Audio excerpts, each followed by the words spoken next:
Q&A about A's and Q's with Jeopardy! Contestant Patrick Nolan, longtime Sox Machine contributor and longer-time White Sox opinion haver, competed on Jeopardy! With his first appearance airing Thursday.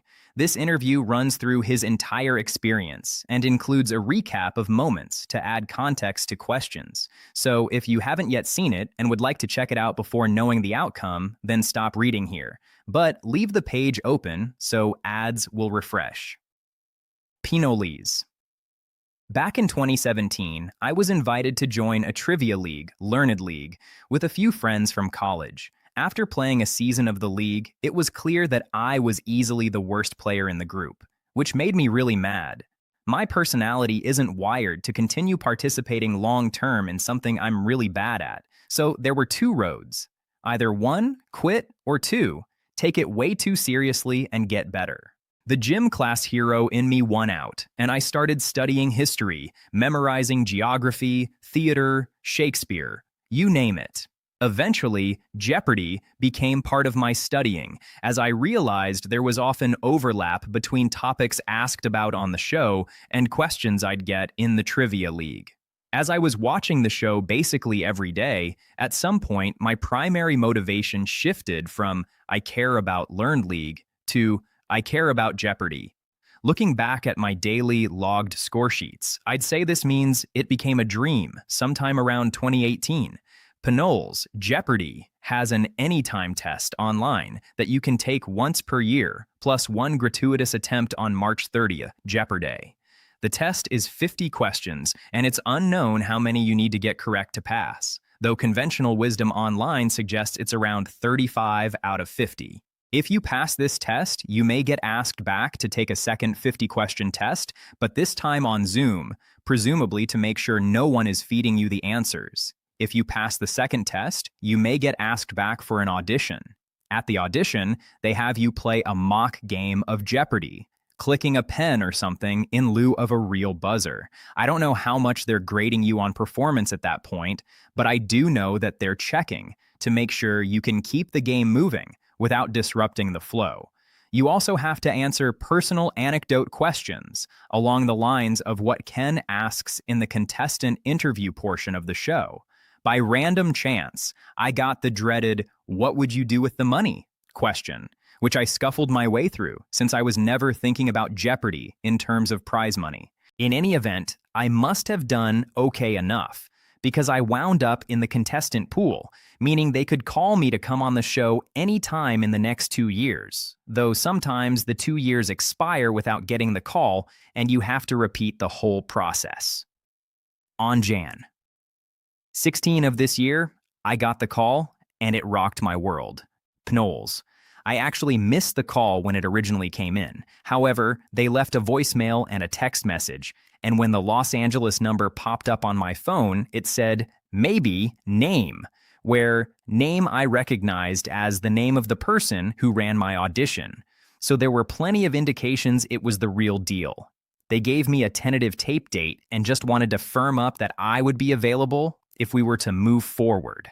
Then, a few days later, when it was confirmed, they called again and sent me all the documents I needed to fill out, which included the list of personal anecdotes they might use on the show. I had all sorts of paranoid questions, like, what happens to my appearance if I get the flu or something? They were nice and accommodated my neurotic energy. Sox Machine, Jeopardy! Strategy, just like professional sports, has been revolutionized by a more analytical approach. I miss the old days of people selecting values from top to bottom because as a viewer, I liked gauging whether a $1,000 question seemed easier than a $600 question, but I understand the strategy behind hunting daily doubles as quickly as possible. Where do you stand on it? And what was your strategy going in? Pinolles. I appreciate that the writers sometimes write the clues with the intent of them being played top-down. Sometimes a fourth row clue gets revealed early and goes triple stumper because no one bothered to play the clues higher on the board in that category to get a feel for what the show was going for, and I can understand how that messes with the quality of watching the game. However, the daily doubles are too valuable in gameplay to mess around, and there's a full archive of statistics on where they're most likely to be. So, a person choosing to simply select the clues starting from the top of the categories is doing themselves a major disservice. You get once chance in your life to go on a Jeopardy streak, so hunting for the wager clues has to be the priority. Socks machine. What was the biggest difference between your perception of the show from watching on TV versus actually being on it? Panoles. One thing that surprised me was how quickly the buzzer gets armed. I assumed that because of the little delay between when the clue is finished being read and when we actually see someone's podium light up on TV, that such a delay is also afforded to the contestants in real time. However, it really does get activated right as Ken finishes the last syllable. I also thought that the clue board would have the selected clue enlarge until it encompasses the whole screen, similar to what we see on TV.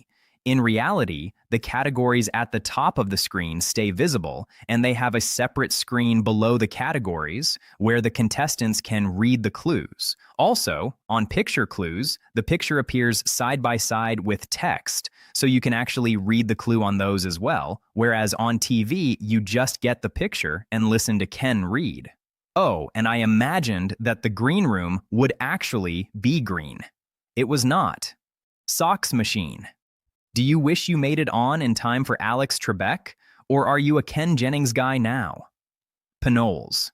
When Alex Trebek passed away, it was a tragedy to lose such an Canadian-American icon and a personality that had been a constant voice in our lives for many decades.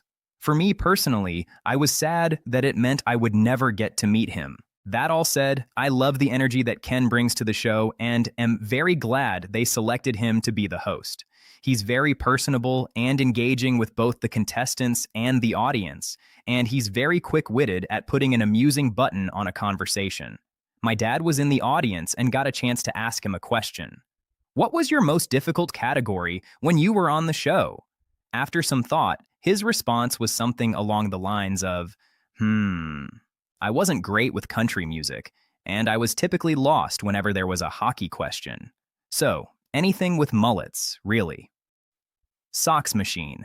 I used to play bar trivia in Troy, NY, with a couple of people who appeared on Jeopardy, and through them I learned about the pros and cons of the community and fandom around it. What's been your experience with being a contestant? Do you feel like you're part of a fellowship? Was it weird being viewed and judged?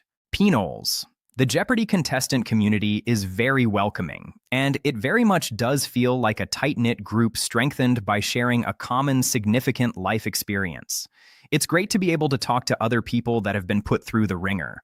That being said, in recent weeks, I have been hopping into various Facebook and Reddit threads about the show and have been exposed to some nastiness thrown at the various contestants. Some of the comments from fans are pretty ugly, and it seems like to avoid those types of criticisms, you have to satisfy a bunch of contradicting expectations. Don't show too much enthusiasm. Don't be an emotionless robot. Don't be excited about winning. Act like winning actually makes you happy. In the end, you're not going to please everyone, and the good news is that even within some of those disgusting threads, there's plenty of people who call out the bad behavior, which makes it easier to ignore. I've been called everything under the sun on Twitter from my White Sox hot takes, so to some degree, I've had a fair amount of training in letting stuff roll off my back, even if my success rate is, shall we say, less than 100%. Socks machine. On the date of the recording, how did your nerves compare to the other stages of the process? Zoom call, audition, etc. Knowles. My nerves were through the roof for most of the day. I was shaking in the green room during the other games they were taping. But there's a funny thing about coffee. If you drink enough of it in a short period of time, nerves turn into jitters, which are different and better. I felt ready to go when I stepped out onto the stage. And although I seemed more tightly wound on TV than I thought I would, I definitely didn't feel that way. For my audition, I wore a nice button-down shirt, and after it was over, there was enough sweat on it to make someone think I had just overdressed for a basketball game. Socks machine. How much consideration did you put into your handwriting or presenting your name on the board? Knowles, very little. I have terrible penmanship and just told myself I was going to write just bold capital letters. I even started running out of space. Some people commented my C looked like it could have been an L because I was trying to cram the last couple letters in at the end. That bit of bad planning is emblematic of the lack of thought put into the whole process. Knowles. I had been practicing with the Fritz Holznagel method from his Secrets of the Buzzer book that was popularized by James Holzhauer. I honestly don't know how much of a difference it makes, but I wasn't going to pivot to something unfamiliar in the moment, so I stuck with it. You'll see a lot of contestants do this as you watch the show. They're holding the buzzer below the podium with one hand crossed over the other wrist. There's so little motion when it's done properly that you can barely tell when someone is attempting to ring in. I was, of course, too much of a spaz, so it was definitely noticeable when I was buzzing. Socks machine. At the time of the airing, the viewer saw you and fellow challenger Ligana Mixter from Fresno Khalif going head-to-head with Jamie Ding, a 29-time super champion. At the time of the recording, how much did you know about him? Did you feel like an underdog? Knowles. We were all introduced to Jamie at the beginning of the tape day as the reigning 26-game super champion, and after watching him win the first 3 games of the day, it's safe to say I felt like a massive underdog. I arrived in Los Angeles with high hopes of winning, and after seeing Jamie dominate, I pivoted to don't embarrass yourself. I didn't know much about Jamie at the time other than that he was relatively quiet and pretty nice. He was helpful in the green room and gave all of us buzzer tips. Socks machine. What was your reaction to the categories you were drawn? Knowles. Very favorable. I was hoping to avoid major landmine categories for me. Fortunately, things like fashion, cars, and food had appeared earlier in the tape day, and I did all right on the couple offbeat categories that were included: celebrity chefs, Big 12 schools. The only tough draw for me was that I sometimes struggle with wordplay and vocabulary, and there wound up being a vocab category in both rounds. I did pretty poorly on both accounts. I think I buzzed a total of 2 times across those 10 clues and never got in. The good news is that I got mostly Jeopardy meat and potatoes categories that I was prepared for, so I feel pretty fortunate. Socks machine. Was it a relief when the first answer selected was the daily double? Strikes me as an okay result, because it's less likely the first round score will get out of hand. Definitely. If Jamie got that late in the round, it could have spelled disaster. I've watched him get to 5 figures plenty of times before the end of the Jeopardy round on the strength of a late daily double. A $1,000 head start was far from disastrous, and it meant there was a good chance I'd be still in the mix heading into Double Jeopardy. Obviously, the best result would be to find it myself, but if he's going to get it, that's when you want him finding it. Socks machine. One of the moments where a contestant might be judged the harshest is the interview portion. Ken Jennings made a gentle joke about actuaries, then asked you about your Christmas Jeopardy! Games complete with a buzzer lockout system you'd received as a gift. I think you got in and out of it with success. Were you happy with the anecdote they selected? Was your voluminous history of White Sox commentary a possibility? Patrick. I was happy with the anecdote they selected because I knew my family would want me to talk about the Christmas Jeopardy games, and it gave me a chance to mention my daughters. The White Sox stuff was definitely on my list of potential topics. Socks machine. You took the lead for the first time in the second round at $11,600, and then you got the first daily double soon after. You bet it all. How fast did you calculate making it a true daily double? Knowles. There was pretty much no decision at all here. I could get into a bunch regarding game theory, being the underdog, the category, my personal performance on daily doubles in my training, but there's a much simpler and better explanation. The last thing Jamie Ding wanted to hear in that situation was an all-in bet, and that is why you do it. He's the better player, and the more control of the game you put in his hands, the happier he'll be. That was my opportunity to make headway while he could do nothing but spectate, and I wasn't going to pass it up. Socks Machine. What was your reaction to Jamie retaking the lead on the final daily double? Panoles. Ugh. The worst part was that I almost picked that art clue where he uncovered it. I was 50-50 between picking the bottom row literature category and the bottom row art category, and I lost the coin flip. Worse still, I wasn't armed with the answer on the literature clue, so I was defenseless as he took back control of the board. There was a little bit of a nuance here that someone on Reddit picked up on that I thought was interesting. In all of Jamie's games so far, he hasn't been aggressively hunting the daily doubles as much as making knight moves around the board, which is to say he hops to a clue that a knight could hop to from the previous clue if the Jeopardy grid were a chessboard. Anyway, there was a knight move available from the literature clue he got, Celebrity Chefs for $1,200. The serious tone in his voice as he answered the Damon Runyon question carried forward in his clue selection, as he correctly determined that the Celebrity Chef's clue was unlikely to hold the game's last daily double. He abandoned his convention, no longer able to play with his food, and went for the fateful art clue. If I found it first, I would have bet enough to lock him out before final and won the game.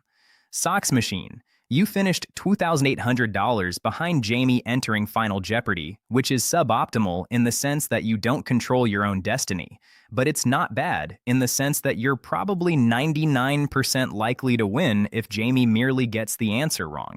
Did that take the stress out of Final Jeopardy any? Panoles. It absolutely did, and contributed to my lack of focus. But I'll be honest, it was a weird feeling standing up there through the end of the game, knowing nothing I could do going forward would change my chances. I had to make sure I didn't make a ridiculous overbet, but beyond that, Jamie's answer was the only thing that mattered. I was in total shell shock from the first 2 rounds and all the prep and drama leading up to that moment.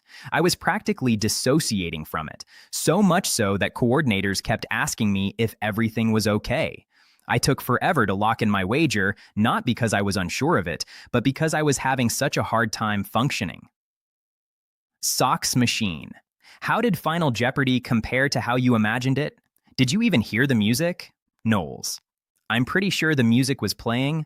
The truth is, I was so focused on my internal debate between answers that I wasn't aware of what was going on around me. I immediately thought of the polio vaccine, the correct answer, after reading the clue, but managed to talk myself off of it because I thought the clue's reference to a death in 1945 was referencing the inventor of whatever it is we were going for. And I knew Jonas Salk was still alive well past 1945. I didn't love the answer I wrote down, penicillin, but at the very least, I had nothing concrete in my head telling me it was wrong. Anyway, 20 seconds in, it occurred to me that I had to put down something, and I panic wrote penicillin.